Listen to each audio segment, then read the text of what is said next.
क्या आपकी protein requirements मेरी प्रोटीन रिक्वायरमेंट्स के बराबर हैं? जी नहीं। दो लोगों की प्रोटीन रिक्वायरमेंट सेम नहीं हो सकती। Individualisation is the key.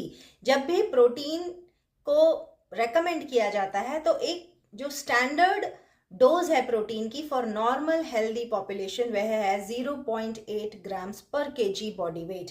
ये नॉर्मल न्यूट्रिशन के लिए। लेकिन प्रोटीन के सबके गोल्स अलग होते हैं। किसी का गोल मसल बिल्डिंग है, कोई एलीट एथलीट है, और किसी को मॉर्बिडिटीज़ हैं, और जैसे जिसे मेटाबॉलिक कंडीशंस हैं, किसी की हेल्थ कंडीशन है, कोई डायबिटिक है, कोई रीनल डिजीज़ का पेशेंट है, किसी को बर्न्स का केस है, कोई क्रिटिकली इल है, कोई प्रेग्नेंट लेडी है, लैक्टेटिंग विमेन है। सब अलग अलग सिनेरियोज हैं। तो प्रोटीन की रिक्वायरमेंट बहुत सारे फैक्टर्स पे डिपेंड करती है। आपकी एज क्या है, आपका जेंडर क्या है, आपकी लाइफ स्टेज क्या है, प्रेगनेंसी है, लैक्टेशन है, चाइल्डहुड है, ओल्ड एज है, या आपकी हेल्थ कंडीशन क्या है, मेटाबॉलिक कंडीशन क्या है, आप डायबिटिक तो नहीं है, आपको रीनल डिजीजेस तो नहीं है। बर्न्स के केस में प्रोटीन की रिक्वायरमेंट बहुत हाई हो जाती है। क्रिटिकली इल पेशेंट्स के लिए प्रोटीन की रिक्वायरमेंट्स डिफरेंट होती हैं। तो प्रोटीन की रिक्वायरमेंट्स डिपेंड करती हैं कि आपका करंट प्रोटीन का स्टेटस क्या है।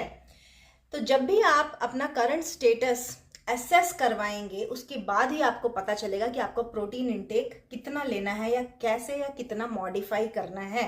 हम डाइटिशियंस जब भी प्रोटीन के स्टेटस को असेस करते हैं अपने क्लाइंट्स में, तो हम एक मल्टी डायमेंशनल अप्रोच फॉलो करते हैं जिसे हम ABCD अप्रोच कहते हैं। A for anthropometrics, B for biochemical parameters, C for clinical examination जिसमें हम फिजिकल एग्जामिनेशन करते हैं, and D for dietary assessment. Anthropometrics में आपके जो मिड आर्म का सरकमफ्रेंस लिया जाता है, काफ मसल का सरकमफ्रेंस लिया जाता है, डेक्सा स्कैन भी करवाया जाता है अगर जरूरत पड़ती है तो। बायोकेमिकल पैरामीटर्स में यूरिनरी मार्कर्स देखे जाते हैं, और आपका नाइट्रोजन बैलेंस जो कि गोल्ड स्टैंडर्ड है क्लिनिकल सेटिंग में, वो देखा जाता है। और फिर आपके जो फिजिकल एग्जामिनेशन में आपके हेयर, स्किन, नेल्स की हेल्थ को देख के ही पता लगाया जाता है कि प्रोटीन की कमी है या सरप्लस में है। और फिर डाइटरी असेसमेंट में हम 24 आवर डाइट रिकॉल्स करते हैं, फूड फ्रीक्वेंसी क्वेश्चनेयर्स देते हैं, फूड डायरीज बनवाते हैं। उससे हमें काफ़ी कुछ आइडिया मिलता है कि आप अपनी जो डेली रूटीन में कितना प्रोटीन का इंटेक हो रहा है आपकी यूजुअल डाइट से।